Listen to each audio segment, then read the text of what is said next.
My pick I'm going with at 14 is one that Colts fans would not love, but look, this guy probably won't even be there come draft day because of the Yeah. combine he just had, and that is Missouri offensive lineman Armand Membou. I did put him as offensive lineman on here instead of tackle because the Colts offensive line is in such a state of flux that we don't know if they're going to need a tackle, if they're going to need a guard, or what they're going to need this offseason.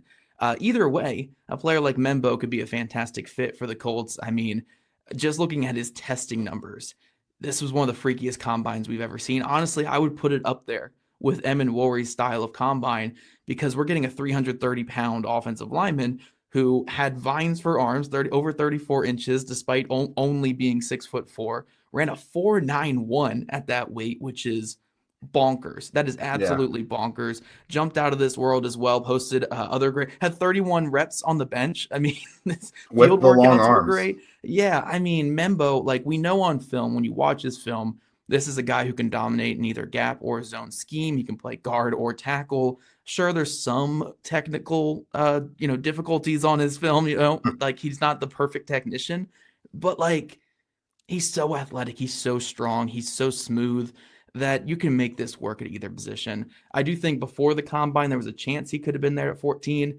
Now he probably is the first, maybe the second offensive lineman off the board. I would honestly bet on first at this point. He could probably go as early as number 4 to the Patriots, but in honor of this mock draft, if he were there at 14, I think he'd be a great pick for the Colts. I know O-line is not the sexy pick, but Chris Ballard loves the trenches.